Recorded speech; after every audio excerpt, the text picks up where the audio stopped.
nagbungay si Senadora Miriam Defensor Santiago sa pagdinig ng Commission on Appointments kanina. Hindi raw kasi niya maintindihan ang Ingles ng lalaking tutol sa pagtalaga kay Foreign Affairs Secretary Albert Del Rosario na si Chung Hing Wong o si Joseph Wong. Lalo pang nairita ang senadora na walang maipakitang ebidensya si Wong sa akusasyon niyang sangkot umano sa kasong syndicated estafa si Del Rosario.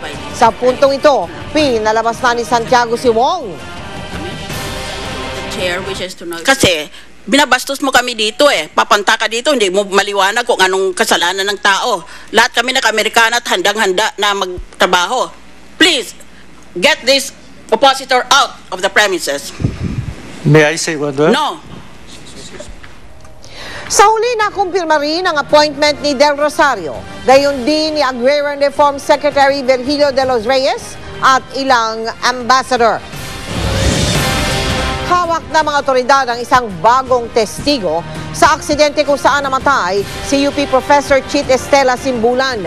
Dahil sa kanyang pahayag, lumalakas ang hinala ng pulisya na posibleng may pananagutan din sa pagkamatay ni Simbulan ang unang bus na nakabangga sa sinakyan niyang taxi. Nakatutok si Jiggy Manicad, exclusive. Nakatakdak itatawag ng Quezon City Traffic Police sa mga taga-Nova Bus para sa investigasyon sa pagkamatay ng journalist at UP professor na si Chit Estela Simbulan. Sa investigasyon ng pulisya, dapat daw magsalita ang driver ng Nova Bus number 080 kung nasaan siya ng mga oras na iyon nang mabangga ng dalawang busang taxing sinasakyan ni Estela. Sabi ng driver ng bus ng Universal Guiding Star na si Daniel Espinosa, unang nakabangga sa taxing sinasakyan ni Simbulan ang Nova Bus. Bumalandra raw ito sa gitna ng Commonwealth Avenue, kaya niya nabangga rin. Hawak din ng Quezon City Police ang nilagdang salaysay ng isang bus driver na may alam sa nangyari. Itatago sa pangalang Randy ang bus driver na ito. Sabi ni Randy, naisakay niya mga pasahero ng Nova Bus matapos ang aksidente.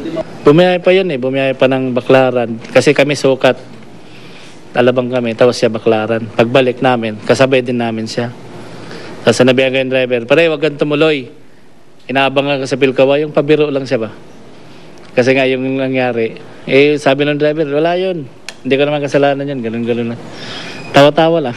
Parang wala lang nangyari. Sa bandang Makati nung Biyernes din daw ng gabing yun, nakita niyang Nova Bus number 080. Nakita raw niyang may bangga ang isang bahagi nito. Pero na makasabay daw niya ulit sa kalsadang naturang Nova Bus, kinabukasan, wala na ang tama nito sa harapan. Nung nakita ko kinabukasan, wala nang sira yung bus, wala nang tama ng accident ng bangga. Parang ganun nga siguro. Na ginawa na siguro. Sinadya namin ang tanggapan ng Nova Bus sa Zabarte Road, pero tumangging magbigay ng payag ang kanila management. Sa preliminary investigation kanina sa Quezon City Prosecutor's Office, hindi nakitang bus driver na si Espinosa na nakabangga sa taxing sinasakyan Simbulan at ang asawa at kapatid ng biktima. Jiggy Manicad, Tutok, 24 oras. Si Mel Tiangco, ang inyong kapusong totoo. Naparalisa ang katawan at hindi na nakapagpatuloy sa pag-aaral. Yan ang malungkot na sinapit ni Eileen Salazar dahil sa isang aksidente na nangyari sa kanya noon sa isang school field trip. Sa kabila ng kanyang kapansanan, sumulat si Eileen sa GMA Kapuso Foundation para idulog ang kanyang kalagayan sa pag-asang malampasan niya ang pagsubok na matagal na niyang pasan.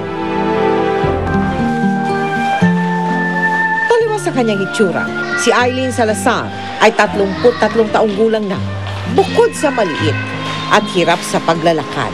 Hindi rin niya maigalaw ng maayos ang kaliwang bahagi ng katawan. Taong 1997, unang taon sa kolehiyo bilang education student si Eileen nang naaksidente siya sa kanyang field trip. Meron pong mga activities na parang military. Kasi yun po, tumutulay po ako sa lubi, doon po ako nahulog. Kasi po may waiver daw po kami pinirmahan.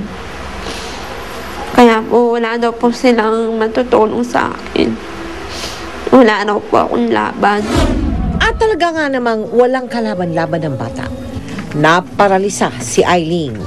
Dahil walang pambayad sa pagpapaospital, inuwi siya ng kanyang mga magulang sa Bicol para ipahilot. Kasabay ng pagkaparalisa ng kanyang mga paa at binti, naparalisa rin ang kanyang mga pangarap sa buhay.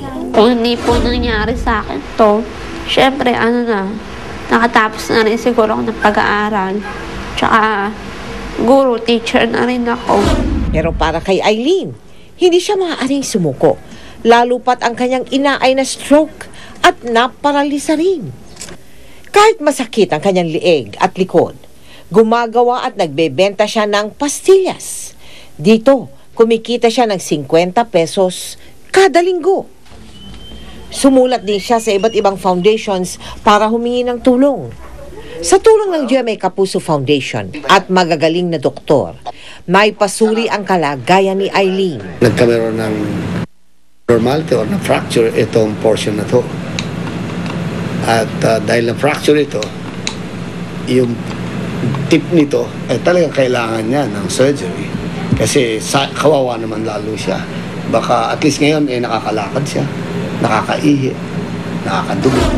Ayon sa mga doktor, kailangan ni Eileen ng MRI para matignan ang kondisyon ng kanyang utak. Nananawagan po ako sa inyo na sana tulungan niyo naman ako. Sana naman po po ni Lord yung mga puso niyo.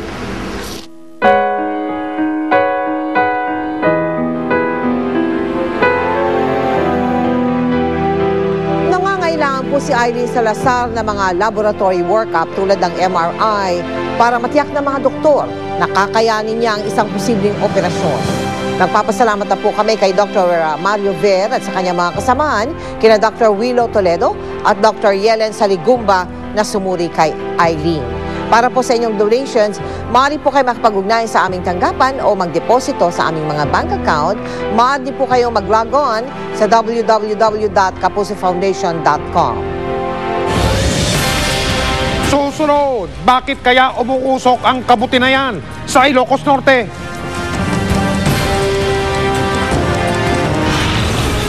Puno ng balete na yan sa Malacanang, sentro ng ilang kwento. Idineklarang isang tinatawag na heritage tree. May plaki pa sa pagtutok natin sa mga balita dito sa 24 Oras.